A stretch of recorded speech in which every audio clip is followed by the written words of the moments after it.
अस्सलाम वालेकुम। तो आज लास्ट टॉपिक है हमारा। लास्ट जो पोर्शन था एडवर्ब का, आज आई थिंक छोटा रहेगा या बड़ा, चेक करते हैं। ठीक है जी।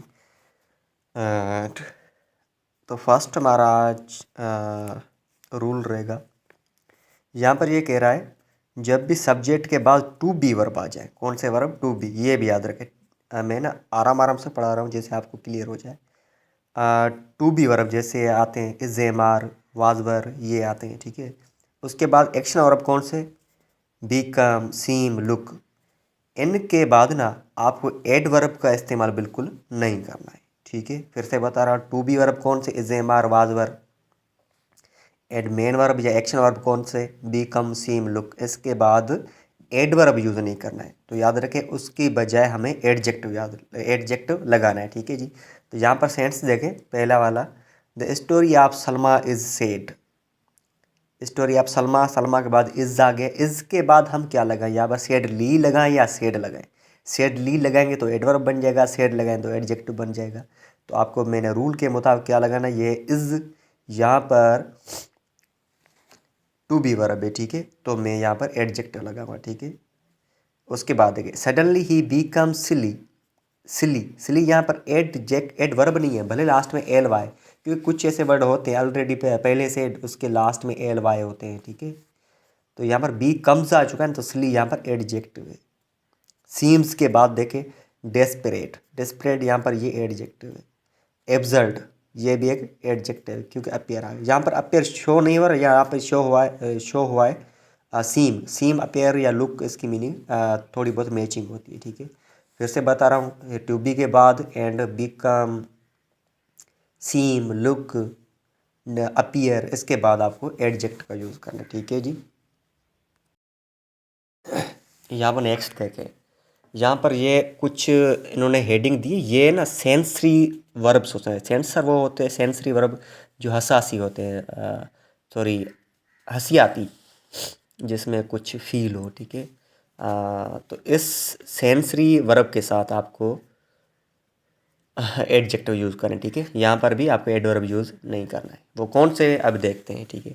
Feel, taste, sound, look, smell, and verbs like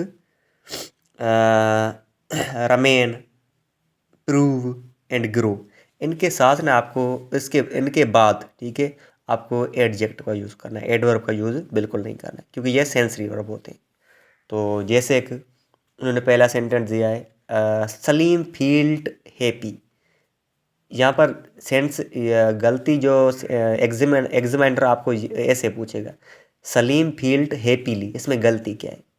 गलती हैप्पीली है क्योंकि फील्ड एक सेंसरी वर्ब है, क्योंकि हमने पहले पढ़ चुके हैं। तो इसके साथ हमें ना हैप्पीली नहीं, हैप्पी लगाना है। ठीक है। यहाँ पर नेक्स्ट देखें, थर्ड वाला, सेकंड को छोड़े थर्ड पे आए, शी लुक्स ब्यूटीफुल। ब्यूटीफुल ही नहीं है। ठीक है। ब्यूटीफुल एडजेक्टिव क्योंकि लुक्स आ चुका है। सिमेल्स के बाद स्वीट आया है, स्वीट ली नहीं आया है, यहाँ पर देखें। उसके बाद देखें, साउंड्स वॉयल नहीं आया, साउंड्स गुड आया है। ठीक है। तो ये भी देखें। टेस्ट गुड आया है, टेस्ट वॉयल नहीं आया है, याद रखें। फिर से मैं बता रहा हूँ, गुड जो होता है वो एडजेक्ट होता है, वॉयल वो एडवर्ब होता है। ये ऐसी छोटी छोटी चीज़ें याद रखें। ठीक है। उसके बाद है, बुक में उन्होंने एक यहाँ पर नीचे सेंटेंस दिया है, हाउएवर, यहाँ पर लिखा है, if the manner of feeling, testing and the like is required. जब रिक्वायर्ड है, कौन से वर्ब? फीलिंग्स या उनके सेंस से ना वो रिक्वायर्ड है। मतलब हम कभी कभी कहते हैं ना, फील, आई मे कमज़ोरी फील कर रहा हूँ या कुछ बोलते, या बुक, जो वर्ड रिक्वायर्ड हो जाए, मतलब डोमिनेट हो जाए, तो उसके बाद अब तो फिर आप एडवर्ब का यूज़ कर सकते हैं। जैसे वो कौन से देखें, फीलिंग, टेस्टिंग, लाइक, जब ये इज़ रिक्वायर्ड, जब ये रिक्वायर्ड है तो an adverb should be use, तो एडवर्ब लगेगा। जैसे आई फील बेड, बेड यहाँ पर एडजेक्टिव क्योंकि रूल में है, रूल के मुताबिक यहाँ पर लिखा हुआ है आई फील बेड, तो यहाँ पर पुअर कंडीशन है तो एडजेक्टिव नहीं आएगा। तो यदि सॉरी जब बेड लगाएंगे तो ये पुअर हेल्थ बन जाएगा। पुअर हेल्थ मतलब जिसकी हेल्थ अच्छी ना हो।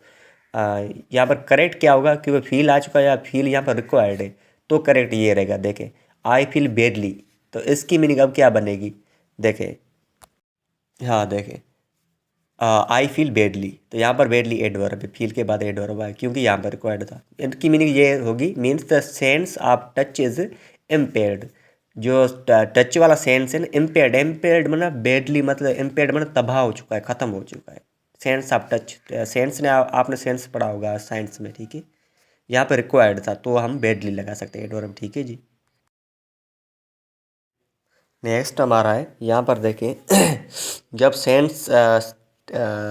सेंटेंस में नेवर आ जाए, ठीक है, नेवर आ जाए तो उसका नेगेटिव कैसे करेंगे। देखें वो तो हम आपको मालूम होगा टेंस के मुताबिक करेंगे। यहाँ पर देखें सेंस लिखा हुआ है, sorry sentence, I never remember having met him.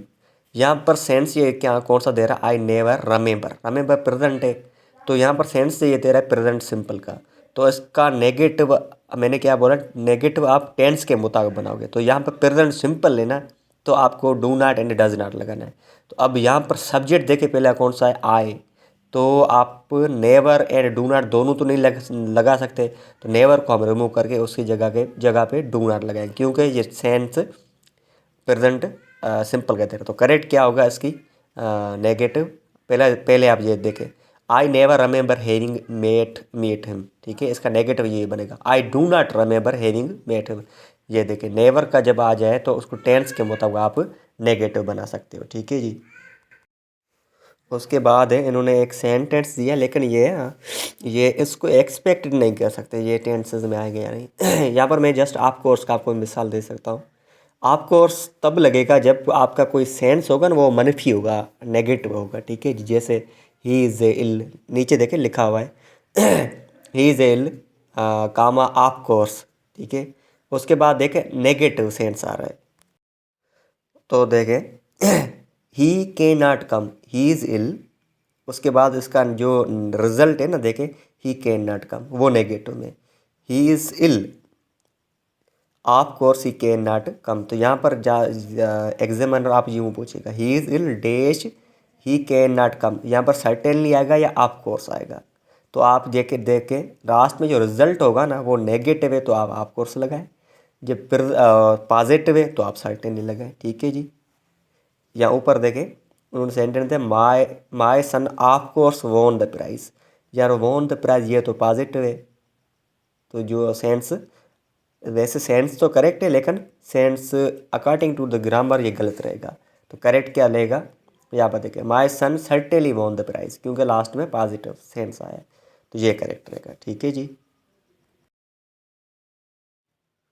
नीचे देखें 13 नंबर पे लिखा हुआ है बाय एंड बाय। ये एक ना फ्रेज़ होता है, ठीक है। ये अक्सर कभी कभी सेंटेंस दे देते हैं, उसके नीचे अंडरलाइन कर देते, कहते हैं इनका मीनिंग क्या रहेगा, ठीक है। तो ऐसे ऐसे सेंटेंस आप याद करें, लेकिन यहाँ पर इन्होंने दिया तो मैं आपको समझा देता हूँ।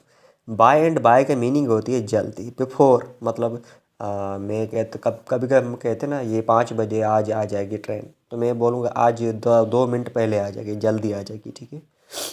तो इसलिए हम वर्ड यूज़ कर सकते हैं फ्रेज़ बाय एंड बाय, ठीक है।